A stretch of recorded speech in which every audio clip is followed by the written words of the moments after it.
Started Saturday at 1 o'clock. Cincinnati Bengals 27, Minnesota Vikings 24. Bengals moved to 8-6.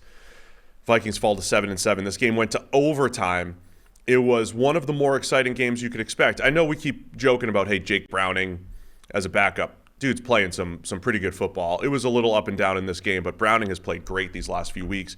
But Jake Browning versus Nick Mullins, a game where both QBs were creating outside of structure and making some big plays, or giving their playmakers some opportunities to make big plays.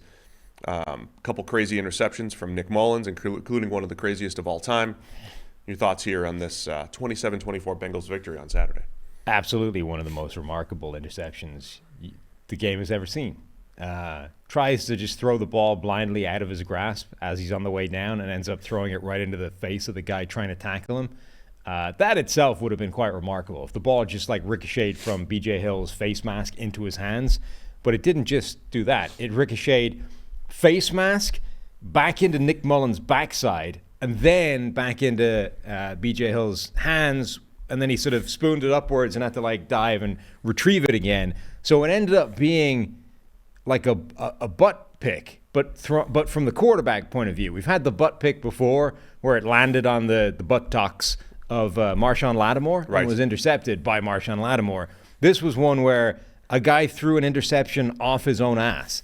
You don't often see that. You don't. I mean, if you've been with the PFF NFL podcast for at least 5 or 6 years, you remember the butt pick. Right. Matt Ryan threw it. Very unfortunate. Very unfortunate. This was a different one here for Jake. This was very unfortunate as well, but self-inflicted. It was. This was self-inflicted. So yeah, it was like I said, it was a really fun back and forth game. I mean, Nick Mullins. I'd forgotten that this is the Nick Mullins revenge game. To go with the Jake Browning revenge game. Sorry, the Jake Browning revenge. That's who I meant. Yeah, Jake Browning revenge game. He was with the Vikings, his first team in the NFL, like undrafted free agent, signed with Minnesota. Yeah. You see the video clip of him like, you never should have cut me. I did. I have to say. He's like the only person in the building that even remembers he was with the Vikings. Everyone else is just like, what? Yeah. He's mad at us? Why? That's like me getting mad at the Brewers and the Giants and the Mariners. Like, imagine me being mad at the Mariners. I was there. All the teams that cut you. I was there for 40 days or so. Yeah. Like, eat that, Mariners. Look at me now. You just there like Ray Finkel and Dan Marino, except with like half the MLB. I don't see any other Mariners podcasting about the NFL at 7 a.m. on a Monday for 2.5 hours. Huh? Look at me now, Mariners. I mean, in hindsight, had I known that Jake Browning had that level of spite. Right. Had I known that was variable deep down in him, I would have predicted more greatness for him. And I think we're seeing that come out. Certainly in this game. It's an important variable. Like, do you understand quite how much this means to that individual over there that nobody is thinking about? Like, this matters to him. I apologize to Jake for not knowing his transaction history, but the same way Amon-Ra St. Brown has his list of the 15 receivers or whatever that were drafted ahead of him, does Jake Browning have a 31 other teams? Like, this is the 15 times I shuttled back and forth between practice squad and the team. Like, I don't know what his history is. I don't think he did much shuttling. I think it was just the Vikings had him for a while and then cut him. Yeah. And now he's with the Bengals. It's a great story. Like, again, you never know how to go, I feel bad because I feel like if we were podcasting in 1999, I would be sitting here doubting Kurt Warner the entire season. Like, oh, he can't keep this up. He can't keep this up. He can't keep this up. And before you know it, it's like, I've got 42 touchdowns and an MVP and I'm going to win the Super Bowl. Yeah. Right? I don't know when to stop.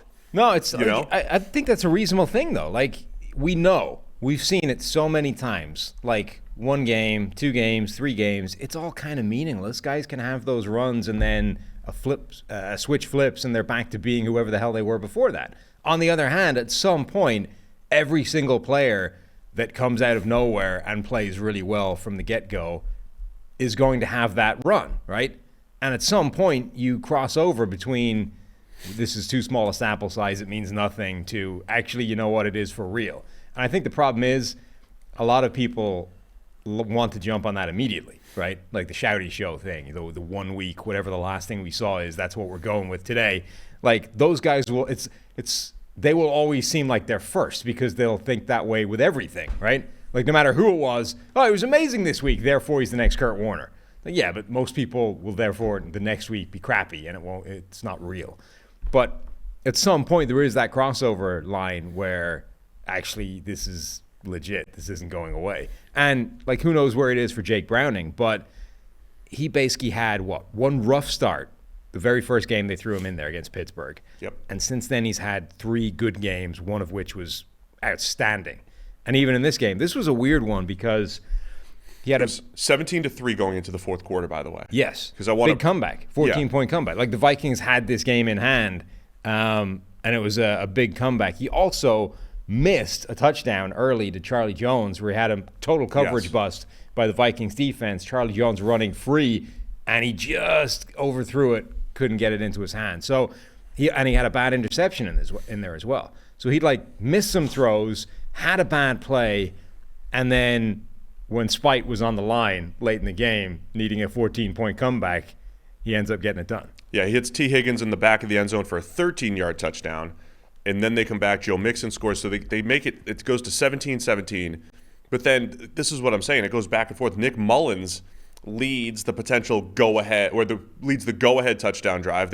Vikings go up 24-17, and then it's Browning to Higgins for 21 yards in the box score. But what an incredible play as Jake Browning throws basically a jump ball that looked like it was going to 2 defenders before T. Higgins reverses course, goes up and gets it, catches it, and extends for the 21-yard touchdown. This weekend in particular seemed to be one where there were an awful lot of like prayer balls thrown by quarterbacks that ended up turning into amazing plays because of the receiver at the other end.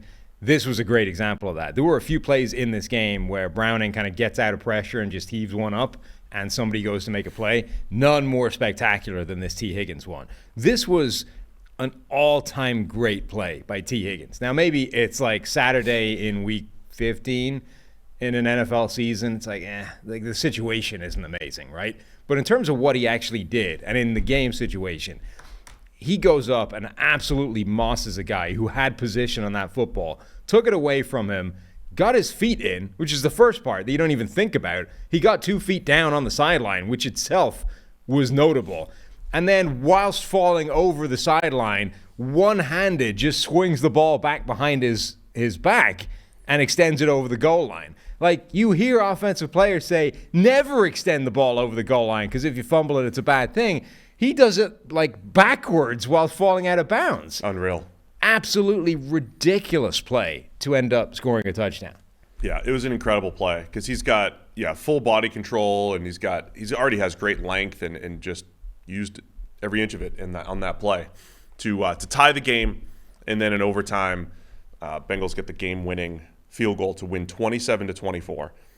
So many playoff implications here. Bengals move to 8-6, one of 5 teams in the AFC now at 8-6, and Vikings fall to 7-7. Both still very much in the playoff mix, but this was for a Saturday afternoon at 1 o'clock game, pretty high leverage game. Right now the Vikings at 7-7, tied with 2 other teams. They're the number 6 seed. Bengals also the number 6 seed in the AFC as of right now, with all of the tiebreakers.